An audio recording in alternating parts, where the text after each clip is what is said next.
Hello everyone, welcome in Agni Maths exam study. This is Varun sir. आइए आज हम पढ़ते हैं क्लास 12th में मैथ्स में इकाई फर्स्ट है समुच्चय, जिसको सेट्स बोलते हैं हम. इसके कुछ इम्पॉर्टेंट फैक्ट्स जो हैं, जो इसके तथ्य हैं, जिसको अगर आप समझ लेंगे तो आपको समुच्चय को समझना बहुत ही आसान हो जाएगा. सबसे पहले तो हम समुच्चय की डेफिनेशन को समझते हैं कि समुच्चय होता क्या है, सेट क्या होता है. तो इसमें देखेंगे वस्तुओं का केवल वही संग्रह समुच्चय कहलाता है जिसमें सम्मिलित वस्तुएं सुनिश्चित एवं सुस्पष्ट हों. मतलब ये है कि जो आप कोई भी सेट होते हैं, जैसे कि आप देखते हैं कि एक सेट एक समूह होता है, एक क्रिकेट टीम का एक समूह होता है. इसी तरीके से घरों में टी सेट होता है, शरबत सेट होता है. ये सभी सेट होते हैं, एक समूह होता है. तो उनका निश्चित संग्रह सुनिश्चित होता है कि टी सेट इसमें चाय पी जाएगी, ये शरबत सेट इसमें शरबत पिया जाएगा. तो इसको हम वहां से समझ सकते हैं आराम से. और सुनिश्चित और स्पष्ट होना चाहिए, तभी वह एक समुच्चय के अंतर्गत आता है. तो उसके बाद दूसरी चीज आती है कि समुच्चय तो हम जान गए. उसके बाद आता है समुच्चय का निरूपण. निरूपण का मतलब रिप्रेजेंटेशन. इसको व्यक्त कैसे करेंगे. इसको व्यक्त करने की मुख्य रूप से दो विधियां होती हैं. एक होती है तालिका विधि कहें, या उसको सूची विधि कहें, या रोस्टर विधि. ये तीनों एक ही चीज है, नाम अलग अलग इनके दिए हुए हैं. अब रोस्टर विधि में क्या होता है, इस विधि का उपयोग अधिकतर हम तब करते हैं जब अवयवों की संख्या एक सीमित होती है, निश्चित होती है या कम होती है. जैसे आप देखिए यहाँ पर मैंने इसको लिखा है 3, 6, 9, 12 है ना. तो इसमें अवयव को इस तरीके से, और जब भी अवयव को आप लिखेंगे तो मझले कोष्टक में आप देखेंगे, और मझले कोष्टक में संख्याओं को कॉमा लगा कर लिखते हैं. दूसरी विधि देखें, गुण विधि कहें अथवा समुच्चय निर्माण विधि. तो समुच्चय निर्माण विधि क्या है, इसको एक तरीके से आप संकेत रूप मान सकते हैं. उसको एक संकेत करके पूरा ना लिखकर एक शॉर्ट तरीका करना है. जैसे यहाँ पर लिखा हुआ है मैंने x सच दैट x बराबर 3n. इस पूरे को ना लिखकर हमने लिख दिया 3n, जबकि n यहाँ पर क्या है, n इस संख्या को व्यक्त कर रहा है, और n is greater than or equal to 1. मतलब n का मान जो है वो 1 के बराबर या 1 से बड़ा है, और n का मान जो है वो 4 के बराबर या 4 से छोटा है. तो यहाँ पर इस चीज को व्यक्त किया गया है. तो इस पूरे चीज को इस सिंबल से व्यक्त कर दिया 3n, और कंडीशन ये लगा दी यहाँ पर. तो ये मैंने एक ही चीज है, ये आपके रोस्टर विधि में लिखी है, और ये समुच्चय निर्माण विधि के रूप में लिखी हुई है. आगे देखते हैं. ये मैंने जान लिया समुच्चय क्या है, उसका निरूपण हमें दो तरीके से करना है. उसके बाद आती है इसके प्रकार कई होते हैं. इसके लगभग 7 प्रकार मैंने यहाँ पर दिखाने का प्रयास किया है. पहला जो है रिक्त समुच्चय. रिक्त समुच्चय, इसको इंग्लिश में नल सेट कहते हैं. जैसे कि ऐसा समुच्चय जिसमें कोई भी अवयव नहीं होता है, रिक्त समुच्चय कहलाता है. इसको व्यक्त किससे करते हैं, जैसे या तो मझिला ब्रैकेट आप बना दें दोनों तरफ से, है ना, तो ये रिक्त समुच्चय का एक सिंबल है. इसको इस तरीके से प्रदर्शित किया जा सकता है. या फाई, ये ग्रीक अक्षर है फाई, इससे भी आप इसको रिक्त समुच्चय को प्रदर्शित कर सकते हैं. ठीक है ना. रिक्त समुच्चय समझ गए, मतलब कोई अवयव हो ही ना. ठीक है ना. तो इस तरीके से उसको लेंगे यहाँ पर. उसके बाद आता है एकल समुच्चय. एकल समुच्चय क्या है हमारा, ऐसा समुच्चय जिसमें केवल एक अवयव हो, एकल समुच्चय कहलाता है. बिल्कुल आराम से आप समझ गए. कोई भी अवयव हम ले लें, उसको एकल समुच्चय के अंतर्गत अगर हम ले रहे हैं, एकल समुच्चय है. यहाँ पर जैसे मैं ले लूं कोई भी एक सेट मैंने ले लिया, यहाँ पर जैसे केवल 2 अंदर लिख दिया, तो एक ही तो अवयव है अंदर, तो ये आपका एकल समुच्चय हो गया. आगे देखिए परिमित समुच्चय आपका दिया हुआ है. परिमित समुच्चय का मतलब है ऐसा समुच्चय जिसमें विभिन्न अवयवों की संख्या सीमित हो. सीमित का मतलब एक हम जिसको गिन सकें, जो काउंटेबल हो, वो कहलाता है आपका परिमित समुच्चय. ठीक है ना.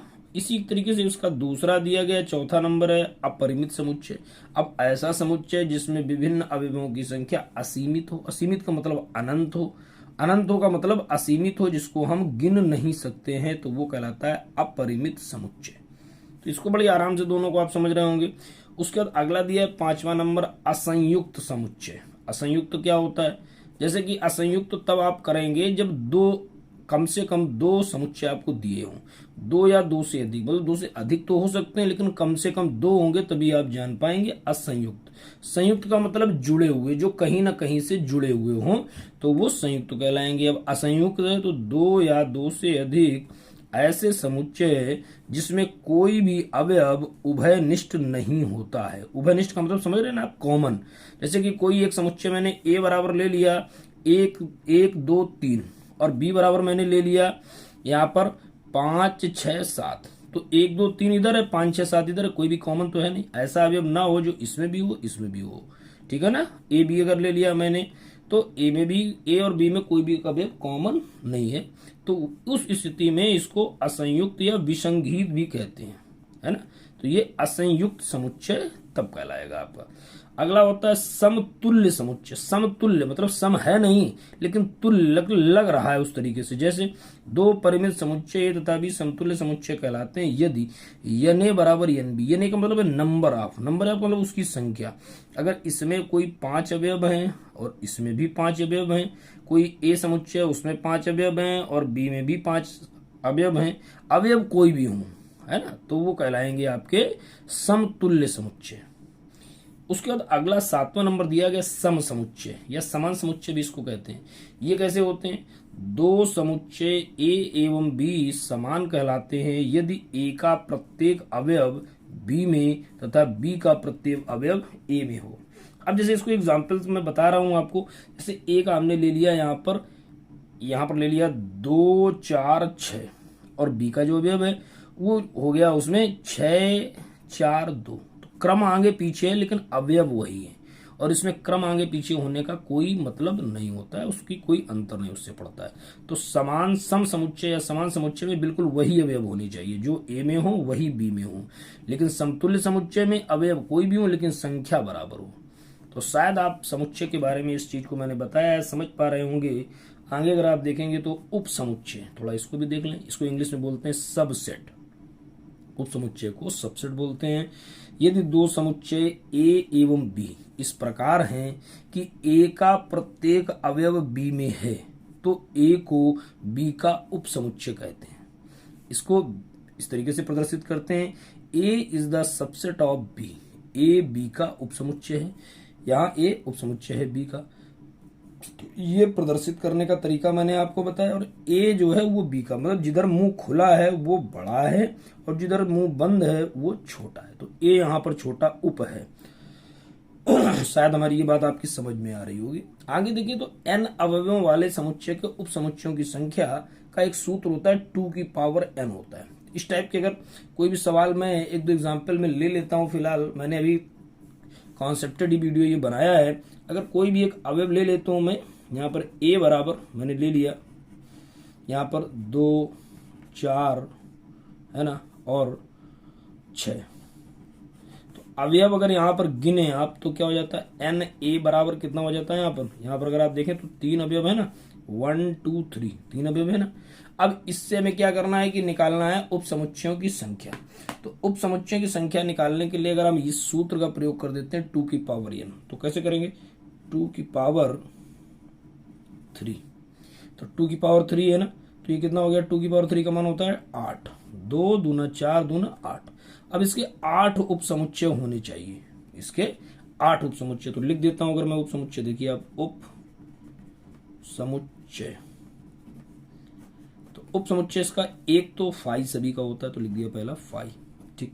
दूसरा इसमें हो जाता है आपका 2, फिर अगला लिख देता हूं मैं 4, फिर अगला लिख देता हूं मैं 6, फिर अगला मैं लिख देता हूं 2 कामा 4, फिर अगला मैं लिख देता हूं यहाँ पर 2 कामा 4 हो गया, फिर लिख देता हूं मैं 2 कामा 6, फिर अगला मैं लिख देता हूं क्या 4 कामा 6, 4 कामा 6, ठीक है ना।